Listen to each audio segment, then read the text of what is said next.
आँखों के इशारे हम समझ नहीं पाते, आँखों के इशारे हम समझ नहीं पाते, होठों से दिल की बात कह नहीं पाते। अपनी बेबसी हम किससे कहें, अपनी बेबसी हम किससे कहें। कोई है जिनके बिना हम रह नहीं पाते। म्यूजिक बाय करण बाबू।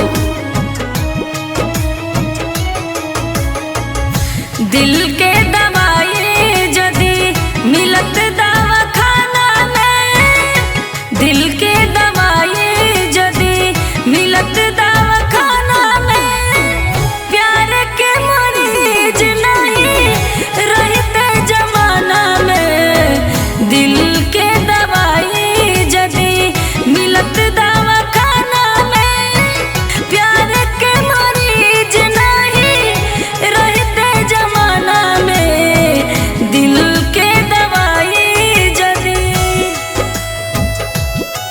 ओ मोहब्बत भी तेरा था, वो नफरत भी तेरा था। वो मोहब्बत भी तेरा था, वो नफरत भी तेरा था। ठुकराने और अपनाने का आदत भी तेरा था। अपनी वफा का इंसाफ किससे मांगती, अपनी वफा की इंसाफ किससे मांगती। वो शहर भी तेरा था, वो अदालत भी तेरा ही था। काहे धइल हाथ साथ रहे जब छोड़ावे के, पल भर हंसाई के जीवन भर रोआवे के।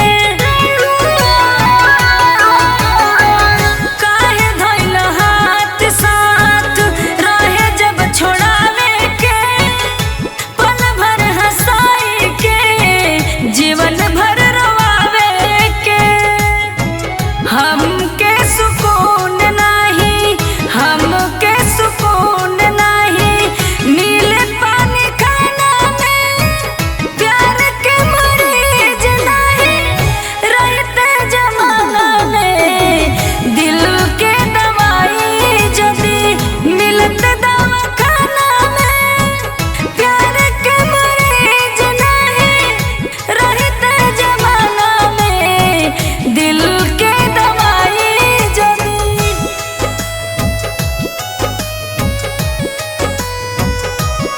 खुशियों से नाराज है मेरी जिंदगी, खुशियों से नाराज है मेरी जिंदगी।